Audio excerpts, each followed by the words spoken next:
Supposé d'être à on. Je suis supposé avoir du son. Vous m'entendez en arrière amplifié, n'est-ce pas?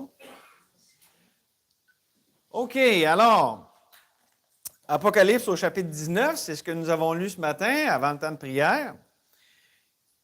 Et là, on va lire les versets 6 à 10. Ça va être notre texte pour ce matin, donc en plein cœur de ce chapitre. Ce chapitre, je disais, de contraste où on voit Christ qui vient établir son règne, glorieux, les noces de l'agneau, mais aussi le jugement de ses ennemis. Et ça fait partie aussi de son règne. Dieu va amener toutes choses en jugement. Ce n'est pas populaire dans notre monde postmoderne, mais c'est la réalité. Et donc, on lit à partir du verset 6. « Et j'entendis comme la voix d'une foule nombreuse, comme un bruit de grosses eaux, et comme un bruit de forts coups de tonnerre, disant « Alléluia, car le Seigneur, notre Dieu Tout-Puissant, est entré dans son règne. Réjouissons-nous, soyons dans l'allégresse, et donnons-lui gloire, car les noces de l'agneau sont venues. Son épouse s'est préparée.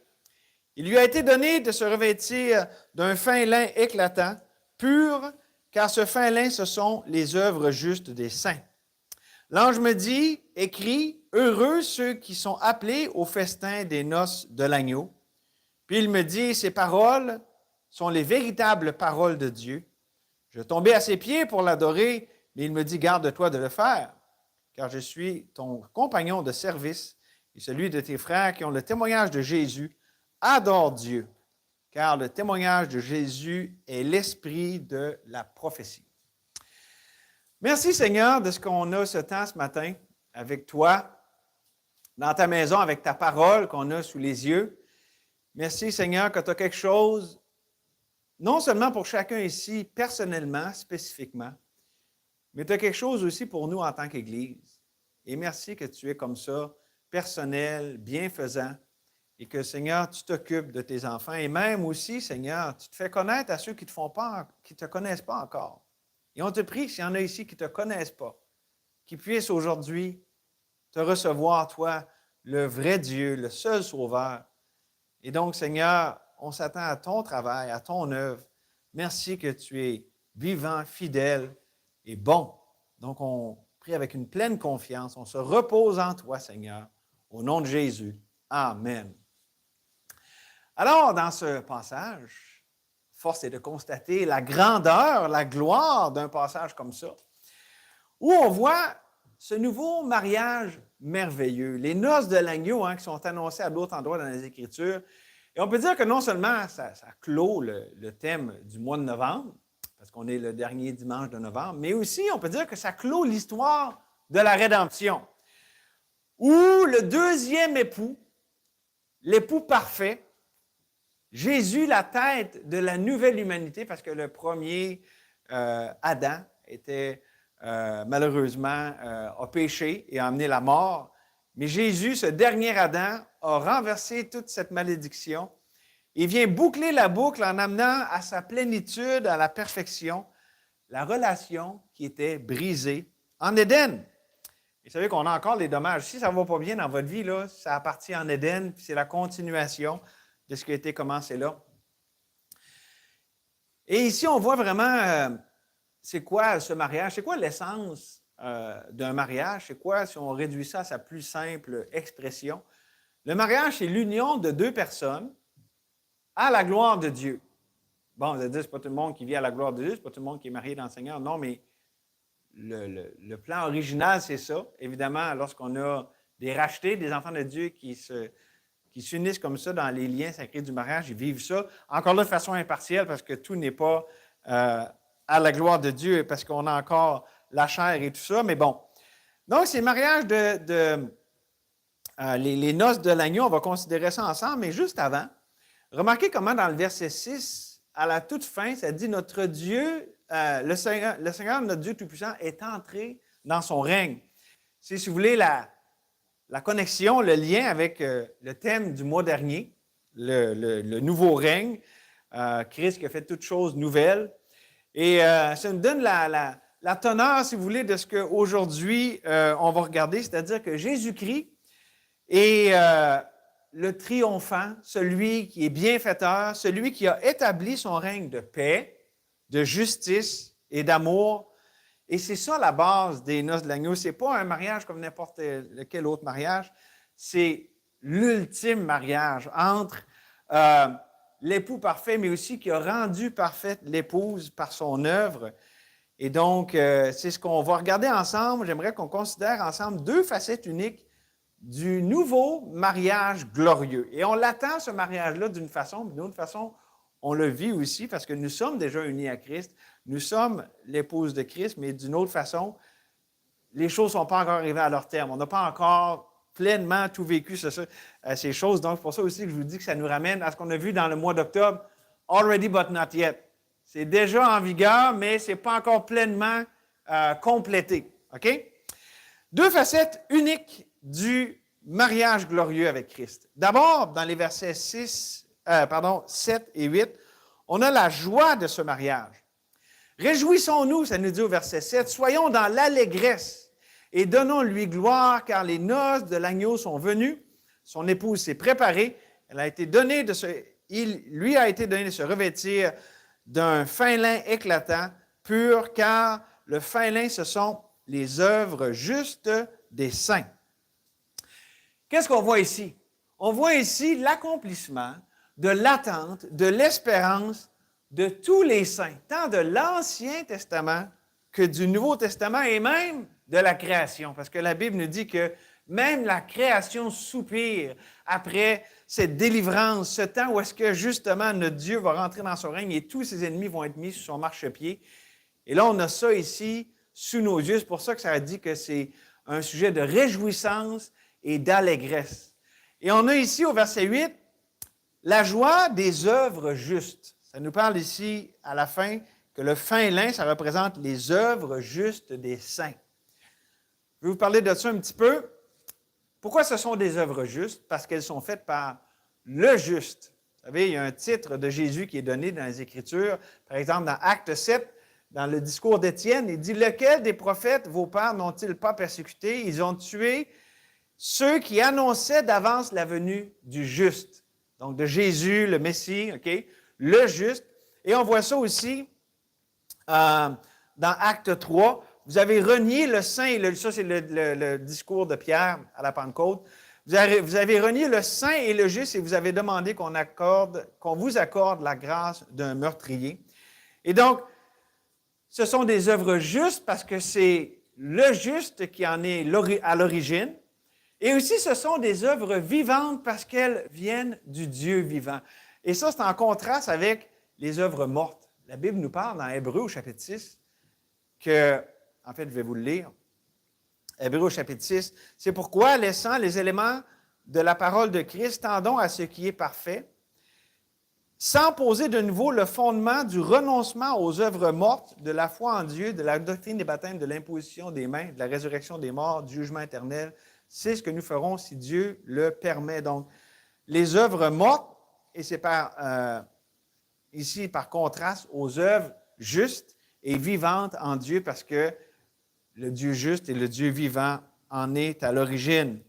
Et c'est pour ça que c'est une joie, parce que c'est authentique, c'est pas du fake, c'est pas de la contrefaçon. C'est pas comme l'hypocrisie repoussante, et je dirais meurtrière, de la justice propre, pharisianique. Et quand je dis meurtrière, littéralement, Jésus a été tué par cette justice propre. Les pharisiens, qui, voulant établir leur propre justice, ont rejeté la justice de Dieu. Dieu, leur justice qui était là devant eux autres et qui ont rejeté. Mais aussi, c'est la justice propre du soi. Lorsque moi, dans mes relations, non seulement avec Dieu, mais avec les autres, je me mets de l'avant, je veux avoir la prééminence. Et comment souvent ça va se manifester? Ça va se manifester souvent par la langue. Pourquoi? Parce que quand on s'en va vers la mort, quand comme notre frère l'a chanté, au lieu qu'on choisisse la vie, que par défaut on laisse la mort agir, comment ça va se faire? La vie et la mort sont au pouvoir de la langue. Et souvent, c'est quoi la différence? La Bible nous dit que toute parole de votre bouche, qu'elle communique une grâce. Et on ne peut pas communiquer de grâce avec le soi. Ce n'est que Christ en nous, qui lui-même est la grâce de Dieu, qui peut communiquer cette grâce. Et non seulement dans nos relations avec les autres, mais aussi dans ce qu'on vit dans notre relation avec Dieu. Qu'est-ce que ça nous dit dans Hébreux 13, 15? Ça dit « Offrons à Dieu un sacrifice de louange, c'est-à-dire le fruit de lèvres qui confesse son nom. » Et ça, mes amis, c'est la différence entre la mort et la vie. Comment on choisit la vie? C'est lorsque, dans les circonstances que Dieu nous place, dans les relations que Dieu nous permet d'avoir, de choisir la vie, de choisir Christ. Et c'est comme ça qu'on va avancer dans cette vie. Et ça, c'est une question de cœur, c'est fondamental. Qu'est-ce que la Bible nous dit? Que garde ton cœur plus que toute autre chose, car de lui viennent les sources de la vie. C'est pour ça que je dis que c'est en lien avec les paroles. Pourquoi? Parce que la bouche parle de l'abondance du cœur. Et je vais amener un point par rapport à ça. On parle de la joie du nouveau mariage. Et pourquoi c'est une joie? Vous savez, il y a une différence entre la joie du Saint-Esprit, okay, qui est un fruit de l'Esprit, versus la frivolité, ou essayer d'avoir du pep puis d'essayer de s'encourager, OK? Il y en a un qui est une contrefaçon, il y en a un qui se manufacture humainement, et l'autre qui est le fruit de la vie du Saint-Esprit dans l'enfant de Dieu. Et il y en a un qui peut être fait en apparence, l'autre, c'est en esprit et en vérité. Et donc, c'est quoi la joie du nouveau mariage? C'est la joie de pouvoir apprécier, de jouir de notre union avec Jésus-Christ, de déborder de cette union. C'est-à-dire, c'est une joie qui ne part pas de nous, mais du fait qu'on est unis à Christ qui vit en nous. C'est une joie qui n'est pas circonstancielle, qui n'est pas conditionnelle, mais qui est reliée à celui qui vit dans les enfants de Dieu. Et j'ai dit, n'est pas conditionnelle? Peut-être pas. Parce qu'il y a la question de la foi là-dedans. Le juste vivra par la foi. Et je voulais un verset qui va vous amener souvent devant cette condition d'une façon assez poignante.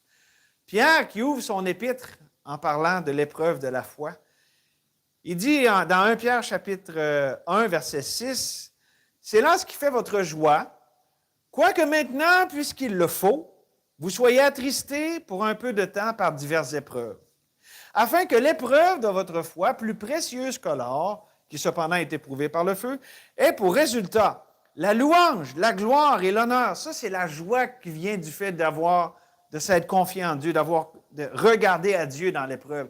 Donc, pour la louange, la gloire et l'honneur, lorsque Jésus-Christ apparaîtra, vous l'aimez sans l'avoir vu, vous croyez en lui sans le voir encore, vous réjouissant d'une joie merveilleuse et glorieuse, parce que vous obtiendrez le salut de vos âmes pour prix de votre foi. Et je dirais, cette joie d'être uni à Christ, cette joie du mariage, c'est une joie qui se vit, qui s'apprécie par la foi. Et c'est pour ça que ça nous dit, voulez-vous un beau « il faut » ce matin? Il y en a un biblique ici. C'est comme ça qu'on a lu, qu'on a commencé ici. C'est pourquoi, moi aussi, ayant entendu... non, excusez, je ne suis pas dans le bon passage. C'est à cela... voyons. OK. C'est cela ce qui fait votre joie, quoique maintenant, puisqu'il le faut. Puisqu'il le faut. Ça, ce n'est pas un homme qui nous dit, il faut que tu fasses ci, il faut que tu fasses ça, il ne faut pas que tu fasses ci. C'est Dieu qui dit, mon enfant, il faut que je te fasse passer par là. Parce que moi, je sais ce que tu as besoin. Je sais c'est quoi mon plan avec toi. Il faut que tu passes par l'épreuve. Et je dirais que lorsqu'on est dans le feu de l'épreuve, lorsque ça fait mal, lorsqu'on est déçu, lorsque c'est triste et lourd, ce « il faut-là », ce n'est pas un fardeau, c'est un réconfort. C'est Dieu qui dit, mon enfant, c'est du quoi? Je t'en plains au contrôle, puis il faut que tu passes par là parce que c'est ce que j'ai pour toi. Je suis en train de m'occuper de toi. Il faut que tu passes par là parce que ça fait partie des bons soins de ma bonté envers toi. C'est un réconfort qui nous rappelle que, OK, Dieu t'a décidé ça. Et là-dessus, je vous donne une illustration fraîche. Josiah m'a prêté un livre, ça s'appelle, ceux qui connaissent l'anglais, Off Script. OK? Des fois, on dit off the record, mais off script, c'est l'idée qu'on écrit une histoire où il y a, OK? On a notre histoire qu'on s'est écrite, puis l'idée, bien là, whoop, on tombe en dehors du script. On tombe en dehors de ce qui est dans l'histoire normale. Puis l'idée, ce que le gars, il dit, c'est que, puis c'est une histoire vécue, là, OK? C'est un pasteur en Californie qui, dans le fond, a été frappé du cancer, il ne s'attendait pas et tout ça. Bon, mais il dit, moi, j'avais mon plan, là, je sens le Seigneur, puis j'ai ça que je veux faire. Puis là, il a dit, non, là, ton histoire, là, on met ça de côté, le voici, là, c'est moi qui puis on sait que c'est Dieu qui écrit toute notre histoire, mais souvent, Dieu, dans sa bonté, permet que, tu sais, ce qu'on s'imagine, ça va pas mal comme on pensait, à un moment donné, pouf, il nous sort complètement du script. Puis là, mais ça, c'est l'épreuve de notre foi. Puis je n'ai pas beaucoup avancé dans le livre, je n'ai pas eu le temps ben de lire cette semaine, mais je pense que ça va être justement ce témoignage-là, parce que c'est un enfant de Dieu qui a tout sujet de se réjouir. Puis même qu'il veut dire, il a pleuré, lui et sa femme, puis quand j'ai lu ça là, cette semaine, quand il a annoncé ça à ses enfants, imaginez-vous, qu'elle avait le cancer, puis qu'il y a une forme moins grave, puis il y a une forme grave, puis que finalement, c'est plus la forme grave. Fait que là, je n'ai pas fini tout le livre, là, puis en tout cas, si ma mémoire est bonne, je pense qu'il est encore vivant, cet homme-là. Je pense que Dieu l'a guéri. Mais c'est ça pour dire que Dieu a dit à cet homme-là, il faut que tu passes par là. Ce n'était pas dans son script, ce n'était pas dans son plan d'histoire. Mais Dieu, il a dit, il faut. Puis savez-vous quoi? C'est ça qui fait que c'est un sujet de joie, c'est que Dieu nous dit, OK, c'est ça que j'ai pour toi, mon enfant. Et la foi dit, OK, moi, je n'aurais pas choisi ça, mais Dieu, puisqu'il dit qu'il le faut, c'est l'épreuve de ma foi, bien, je veux me réjouir d'une joie merveilleuse et glorieuse. Pourquoi? Parce que j'aime ce passage d'Habakkuk. Frère, je me rappelle, à un moment donné, tu avais amené ça. C'est comme, je le connaissais le verset, mais des fois, Dieu se sert des frères, des sœurs pour nous amener des vérités où est-ce que, tu sais, dans Habakkuk, là, c'est une société agricole, c'est différent, puis il dit, quand même que là, la vigne, elle donne plus son fruit, puis finalement, là, il regarde, puis quand même que tout dépérit, puis que ça va mal autour, là, c'est ce qu'il exprime, le prophète. Puis aussi, en plus, bon, le jugement qui s'en venait et tout. On sait qu'Habakkuk, c'est le prophète perplexe qui se demandait, comment ça, Seigneur, tu fais des choses demain, ça se peut pas. Justement, il était pas mal en dehors du script, lui aussi. Il disait, malgré tout ça, je décide, je veux me réjouir en l'Éternel, mon Dieu. Habakkuk, il avait compris que l'épreuve de la foi, c'est quelque chose de bon. Il dit, je vais me réjouir parce que c'est Dieu qui fait son œuvre et je vais garder les yeux sur lui. Donc, c'est ça l'idée d'un mariage nouveau, glorieux. C'est une joie qui nous amène le fait de connaître Dieu et être unis à lui en dépit des circonstances qu'ils peuvent avoir. Mais regardez aussi, au verset 9, on a la deuxième facette de ce mariage glorieux. C'est la bénédiction de ce mariage. L'ange me dit, heureux ceux qui sont appelés au festin des noces de l'agneau. Puis il me dit, ces paroles sont les véritables paroles de Dieu.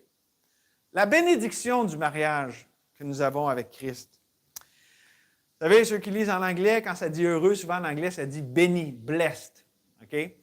La racine étant pas mal là, la même idée. Là. Donc, puisque tu es béni, tu es heureux de ça. C'est un état de béatitude, de joie. Vous comprenez l'idée, là? OK? Donc, j'ai pris le point bénédiction de l'anglais, dans le fond. Mais il y a deux éléments ici qui sont donnés dans cette bénédiction du mariage avec Christ. D'abord, ça dit ceux qui sont appelés. Et je ne vais pas rentrer dans tous les aléas doctrinaux de ça, mais je veux juste l'amener au niveau relationnel. Cette expression nous parle d'une relation personnelle. Dieu nous appelle par notre nom. Il y a quelque chose de personnel là-dedans. Ce n'est pas impersonnel, puis juste un Dieu comme ça, puis là, oups. Non, Dieu, les brebis du Seigneur entendent sa voix. Il les appelle par leur nom. Donc, on voit ici l'expression d'un rapport personnel avec Dieu et son enfant. Et je vous le lis, là, j'ai référé à Jean 10. « Mes brebis entendent ma voix, je les connais et elles me suivent. Je leur donne la vie éternelle et elles ne périront jamais et personne ne les ravira de ma main. » Et entendre comme ça la voix du berger, c'est le premier point essentiel pour commencer une relation. Et si vous êtes ici, vous ne connaissez pas Dieu, puis là, je vais amener le point, là, notre sœur a prié pour ça tantôt. C'est possible de venir à l'Église, de savoir tout ce qu'on est supposé de dire, de faire, savoir tout ce qu'on est supposé de faire, d'avoir tout qu'on passe inaperçu. Mais dans notre cœur, de ne pas connaître Dieu. Et il y en a qui jouent là-dessus, qui veulent faire rendre les gens coupables, puis tout ça, puis essayer de manipuler pour avoir un résultat. Moi, je ne veux pas aller là, mais je veux amener la réalité. Si vous ne connaissez pas Dieu, il faut que vous le connaissiez en esprit et en vérité. Ce n'est pas quelque chose de secondaire, c'est votre plus grand besoin. Et quand même que vous pourriez, même, savez-vous quoi? La pire chose souvent dans ces cas-là, c'est que la personne se trompe elle-même. Elle pense qu'elle est sauvée parce qu'elle fait toutes les bonnes affaires, puis elle dit toutes les bonnes choses, puis elle sait tout comment ça marche la vie chrétienne. Mais elle ne connaît pas Dieu dans son cœur. Et la réalité de ça, ça se voit. Il n'y a pas la voix du berger, il n'y a pas cette relation, il n'y a pas ce réconfort. Vous savez, les enfants de Dieu, des fois, on passe par des vallées. Des fois, on est dans le fond de la fosse. Mais un enfant de Dieu crie à son Dieu. Il y a cette relation, il y a cette intimité avec Dieu. On va en parler cet après-midi. Et donc, si pour aujourd'hui, tu te reconnais dans le fait que non, moi, je ne le connais pas personnellement, ce berger, bien, il t'appelle à lui pour être sauvé. Et pour nous ici, les enfants de Dieu, je dirais que, bon, le premier pas, c'est de répondre à la voix du berger qui nous appelle à lui. Mais au quotidien, c'est quoi être un chrétien? C'est marcher avec Dieu. C'est Christ en nous, l'espérance, la gloire. C'est pas juste une voix qu'on a entendue une voix qu'on a entendue une fois pour être sauvé. C'est notre berger qui, à chaque jour, nous fait entendre sa voix. On le sait, hein, la vie chrétienne, ce n'est pas des choses qu'il faut faire, il faut lire notre Bible, on va être un bon petit chrétien, parce qu'on peut faire ça avec le cœur à 100 000 au loin du Seigneur. On peut faire ça religieusement. Non, c'est entendre la voix du Seigneur. Parce que Dieu est relationnel. Il s'est fait connaître à nous par sa parole et il continue de se faire connaître à nous encore par sa parole. C'est pour ça que c'est important, lorsqu'on approche la parole, de l'approcher dans l'esprit d'Éphésiens chapitre 1. Dieu illumine les yeux de mon cœur. Dieu, que les trésors de ta parole se révèlent à mon cœur, que la grandeur de qui tu es, de ton œuvre, de ce que tu as fait de moi, Seigneur, tout ce que tu as, les richesses incompréhensibles de Christ, Seigneur, je les veux pour mon cœur aujourd'hui. Et donc, ça, c'est l'idée, la bénédiction d'être appelé de Dieu, de cette relation personnelle, mais aussi, on voit à la fin du verset 9, ça nous dit, ces paroles sont les véritables paroles de Dieu. Comment c'est précieux hein, dans une époque. On dit qu'on est à l'ère de l'information, peut-être plus de la désinformation, là, mais vous comprenez l'idée. Information, des choses et tout ça. N'est-ce pas un vent de fraîcheur de savoir que les paroles de Dieu sont véritables parce que la Bible nous dit que Dieu, au contraire, soit reconnu pour vrai et tout homme pour menteur, selon qu'il est écrit, afin que tu sois trouvé juste dans tes paroles et que tu triomphes lorsqu'on te juge. C'est là que les hommes veulent juger Dieu. Se mettre eux sur le trône et dire, à cause que Dieu n'a pas fait ci ou a fait ça, il se place au-dessus de Dieu en disant, j'ai légitimement le droit de le rejeter. Mes amis, les paroles de Dieu sont véritables, que tout homme soit trouvé pour menteur. Et je parlais de ça l'autre jour avec quelqu'un en partageant l'Évangile. Puis, tu sais, des fois, des gens d'autres religions vont dire, ah, Jésus ne peut pas être Dieu ou ci, puis ça, tu sais, puis bon. Je dis, la question, ce n'est pas tant théologique de dire, ah, j'ai vraiment raison de dire que Jésus ne peut pas être Dieu, tout ça. C'est une question de cœur. Puis c'est toi qui veux te mettre au-dessus de ce que Dieu est pour dire, j'ai le droit de te rejeter. Et la vérité, c'est que devant Dieu, là, il n'y a pas d'argument. Qu'est-ce que ça dit dans les Proverbes? Ça dit, devant l'Éternel, il n'y a pas d'argument. Là, je n'ai pas le bon. Je ne l'ai pas dans mes notes, ce verset-là, mais tu sais, là, par matin, on dit aussi l'Éternel est dans son Saint-Temple, que toute la terre fasse silence devant lui. Là. Mais il y a aussi, dans un proverbe, à quelque part, ça dit qu'il n'y a pas de sagesse. Devant l'Éternel, il n'y a pas d'argument. Puis, moi, je suis capable de dire ci puis ça. Et donc, pourquoi? Parce que Dieu est le seul qui est vrai. Ses paroles sont véritables. Et je dirais encore plus loin, ces paroles, ou la parole de Dieu, c'est le fondement inébranlable. Et je veux développer un peu là-dessus. Je vous donne 2 versets par rapport à ça. Recommande-leur de faire du bien, d'être riche en bonnes œuvres. Ici, ça parle aux sauvés, là, ceux qui avaient de l'argent, mais qui connaissaient le Seigneur. Donc, riche en bonnes œuvres, d'avoir de la libéralité, de la générosité et de s'amasser ainsi pour l'avenir un trésor placé sur un fondement solide afin de saisir la vie éternelle. Donc, le fondement de Christ. Puis aussi, on lit dans 2 Timothée, chapitre 2, verset 19, « Néanmoins, le solide fondement posé par Dieu subsiste, avec ces paroles qui lui servent de sceau. Le Seigneur connaît ceux qui lui appartiennent, et quiconque prononce le nom du Seigneur, qu'il s'éloigne de l'iniquité. » Est-ce que tu es fondé sur Christ, le rocher, sur sa parole? Ça, c'est le fondement inébranlable. Et lorsqu'on est comme ça, fondé sur Christ, parce que ça nous dit dans Éphésiens que Christ, c'est lui qui est le fondement de l'Église, qu'il n'y a pas d'autre fondement que lui. En fait, il a dit que ceux qui entendent ces paroles, qui les écoutent ou qui les mettent en pratique, basent leur vie sur le roc et non pas sur le sable mouvant des pensées humaines et des philosophies humaines. Et ça, mes amis, c'est l'essence de vivre par la foi. C'est-à-dire une vie qui est basée sur ce que Dieu dit. Ainsi parle l'Éternel, c'est l'autorité finale, ça règle toutes les questions. Il peut y avoir des arguments par un, par l'autre, mais si Dieu a dit que c'était ainsi, il en va ainsi.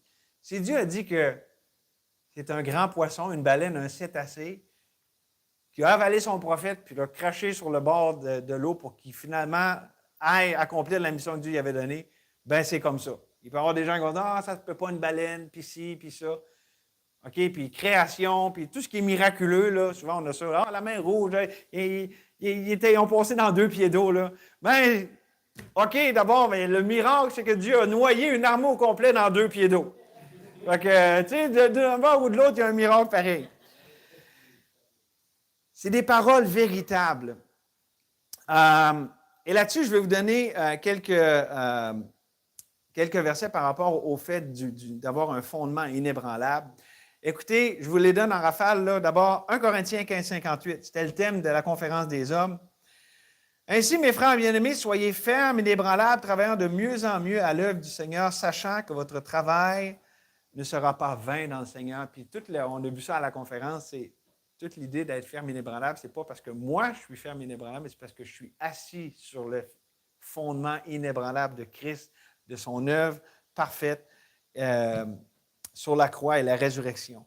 Écoutez aussi Colossiens, chapitre 1, pour vous faire paraître devant lui saint, sans défaut et sans reproche, si du moins vous demeurez fondés et inébranlables dans la foi, sans vous détourner de l'espérance de l'Évangile que vous avez entendu et qui a été prêché à toute créature sous le ciel, dont moi, Paul, j'ai été fait ministre. Écoutez ici, Hébreux 12, 27 et 28, ces mots, encore une fois, indiquent le changement des choses ébranlées comme étant faites pour un temps, afin que les choses inébranlables subsistent. C'est pourquoi, recevant un royaume inébranlable, montrons notre reconnaissance en rendant à Dieu un culte qui soit agréable, avec piété et avec crainte.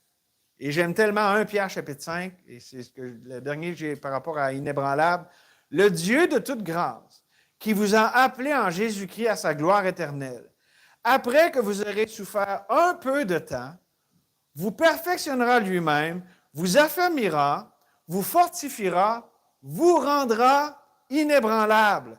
À lui soit la puissance au siècle des siècles. Amen. C'est l'œuvre de Dieu. C'est lui qui nous rend inébranlables. C'est lui qui a placé nos pieds sur le roc. Et ça, c'est la plus grande des bénédictions, d'être basé sur des paroles véritablement qui viennent de Dieu, la parole de Dieu, Jésus lui-même, la parole faite chair. Et là-dessus, je vais amener un élément important, et on l'a vécu en fin de semaine, en allant évangéliser comme ça à une foule de gens, puis tout ça, tellement peu qui connaissent le Seigneur. C'est arrivé, il y en a qui disent « Moi, je suis un enfant de Dieu, je suis chrétien, puis tout ça. » Mais ce n'était pas la majorité, c'était une très petite minorité. Lorsqu'on est sur le fondement inébranlable de Christ, de sa parole, on a quelque chose qu'il n'y a pas dans le monde. Savez-vous, même dans l'histoire de la rédemption, nous, on est à la fin de la révélation de Dieu. Dieu s'est révélé pleinement dans son Fils. Abraham n'avait pas ça. Là. Abraham est un homme de Dieu et on va le voir au ciel. OK, c'est un saint de l'Ancien Testament, mais tout ce qu'on a, nous, qu'on connaît du reste de l'histoire, puis évidemment tout ce qui est dans le Fils, il n'y avait pas ça. Et même les anges, ça dit qu'ils désirent plonger leur regard dans l'Évangile. Donc, il y a quelque chose vraiment ici qu'on a et que, savez-vous quoi? Non seulement le monde n'a pas, mais aussi beaucoup de chrétiens, en fait, serait-ce la majorité, Beaucoup de chrétiens sont trompés par la grande tromperie de la sanctification par les œuvres, où est-ce qu'on dit « fais ceci, ne fais pas cela et tu vivras ». Ça, c'est le langage de la loi, parce que la foi, qu'est-ce qu'elle dit? Le juste vivra par la foi. On vit soit par la loi ou par la foi. On vit soit par tout est fait, tout est accompli, ou fais ceci ou fais cela. Puis faites-vous-en pas, si on vit à la lumière du fait que tout est accompli, on ne va pas être assis sur notre divan pour ne rien faire, parce que Dieu est vivant, puis si on est en relation avec lui, Dieu agit dans ses enfants, puis il nous dirige. Mais beaucoup de chrétiens sincères qui aiment Dieu, et j'en suis pendant des années que j'ai vécu ça, établis sur le fondement de la parole écrite de Dieu, mais passant à côté de la parole incarnée de Jésus qui vit en nous. Autrement dit, on peut se limiter à la moitié de l'Évangile. Merci Seigneur, tu es mort pour moi. Mais passer l'autre moitié de l'Évangile, Seigneur, je suis mort avec toi. Mort au péché, vivant pour Dieu. Ça, c'est l'Évangile au complet. Ou pour le mettre dans les mots de Romains, c'est possible d'offrir nos corps en sacrifice vivant, saint et agréable à Dieu, sans avoir la puissance transformatrice du verset 2, d'être transformé par le renouvellement de notre intelligence afin de discerner que la volonté de Dieu est bonne, agréable et parfaite. D'avoir beaucoup de choses qui ont trait à la piété, mais de passer à côté de celui qui vit en nous.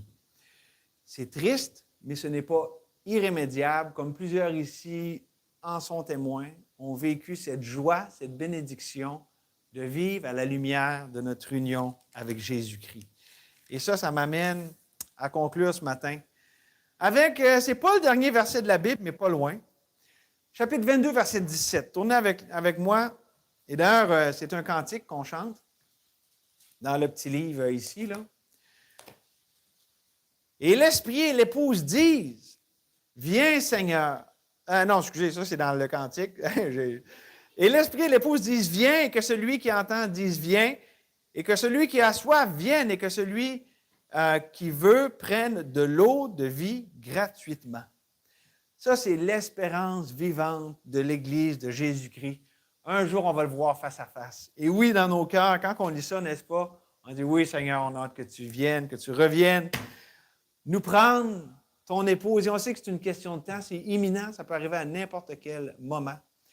Et savez-vous ce que le Dieu vivant a commencé dans le cœur de ses enfants en leur donnant un nouveau cœur, en les régénérant, il va l'étendre un jour à toute sa création et l'univers, visible et invisible. Il va faire toutes choses nouvelles, c'est ce que la Bible nous dit, et pour toujours.